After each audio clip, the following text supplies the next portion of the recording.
പഹൽഗാം ഭീകരാക്രമണത്തിന്റെ പശ്ചാത്തലത്തിൽ കേന്ദ്ര ആഭ്യന്തരമന്ത്രി അമിത്ഷായുടെ നേതൃത്വത്തിൽ ഉന്നതതല യോഗം ചേരുന്നു. നാളെ പ്രധാനമന്ത്രി വിളിച്ച യോഗത്തിന് മുന്നോടിയായാണ് ഉന്നതതല യോഗം.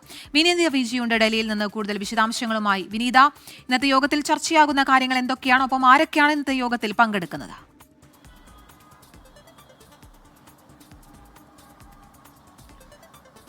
കീർത്തന, നാളെ രാവിലെ 11 മണിക്ക് പ്രധാനമന്ത്രിയുടെ അധ്യക്ഷതയിൽ മറ്റൊരു യോഗം ചേരുന്നുണ്ട്. ഈ യോഗത്തിന് പിന്നാലെയാണ് ഇപ്പോൾ ഉന്നതതല യോഗം ചേരുന്നത്. ആഭ്യന്തരമന്ത്രി അമിത്ഷായുടെ നേതൃത്വത്തിലാണ് ഈ യോഗം ചേരുന്നത്. ആഭ്യന്തര സെക്രട്ടറി ഒപ്പം തന്നെ മറ്റ് സുരക്ഷാ വിഭാഗങ്ങളിലെ ഉന്നത ഉദ്യോഗസ്ഥരടക്കം ഈ യോഗത്തിൽ പങ്കെടുക്കുന്നുണ്ട്. NSG, SSB, ഒപ്പം CRPF, BSF എന്നീ സേനകളിലെ ഉന്നത ഉദ്യോഗസ്ഥർ യോഗത്തിൽ പങ്കെടുക്കുകയാണ്. അതുകൊണ്ട് തന്നെ സ്വാഭാവികമായിട്ടും ഒരു സേനയുമായി ബന്ധപ്പെട്ടുകൊണ്ടുള്ള കാര്യങ്ങൾ, സുരക്ഷ അടക്കമുള്ള പശ്ചാത്തലം, ഇത്തരം വിഷയങ്ങളൊക്കെ തന്നെ ഇന്നത്തെ യോഗത്തിൽ ചർച്ചയാകുമെന്ന് തന്നെയാണ് മനസ്സിലാക്കാൻ കഴിയുന്നത്. ഇന്നത്തെ യോഗത്തിൽ ഈ SSBയുടെയും NSGയുടെയും ഒപ്പം CRPFന്റെയും BSFന്റെയും ഒക്കെ നേതൃത്വത്തിൽ അവരെയൊക്കെ ഉൾപ്പെടുത്തിക്കൊണ്ട് നടത്തുന്ന ഈ യോഗത്തിന് ശേഷം ഇതിന്റെ സ്ഥിതിഗതികൾ കേന്ദ്ര ആഭ്യന്തരമന്ത്രി പരിശോധിക്കും. അത് വിലയിരുത്തും.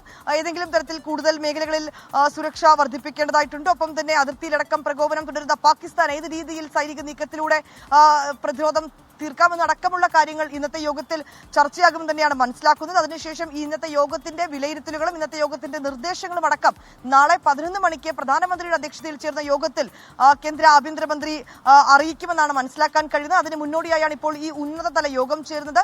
നിലവിലെ സാഹചര്യങ്ങൾ മുൻനിർത്തി നോക്കുമ്പോൾ നിർണായകമായിട്ടുള്ള നടപടികളിലേക്കടക്കം ഇന്ത്യ നീങ്ങുമെന്ന സൂചനകളുണ്ട്. ഇതിന്റെ കൂടി പശ്ചാത്തലത്തിലാണ് ഈ യോഗം ചേരുന്നതെന്നുള്ളതാണ് ഏറ്റവും നിർണായകം. കീർത്തന, ശരി. പഹൽഗാം ഭീകരാക്രമണത്തിന്റെ പശ്ചാത്തലത്തിലാണ് ഇപ്പോൾ കേന്ദ്ര ആഭ്യന്തരമന്ത്രി അമിത്ഷായുടെ നേതൃത്വത്തിൽ ഉന്നതതല യോഗം ചേരുന്നത്. വിനീത വിജിയാണ് വാർത്തയുടെ കൂടുതൽ വിശദാംശങ്ങൾ നൽകിയത്.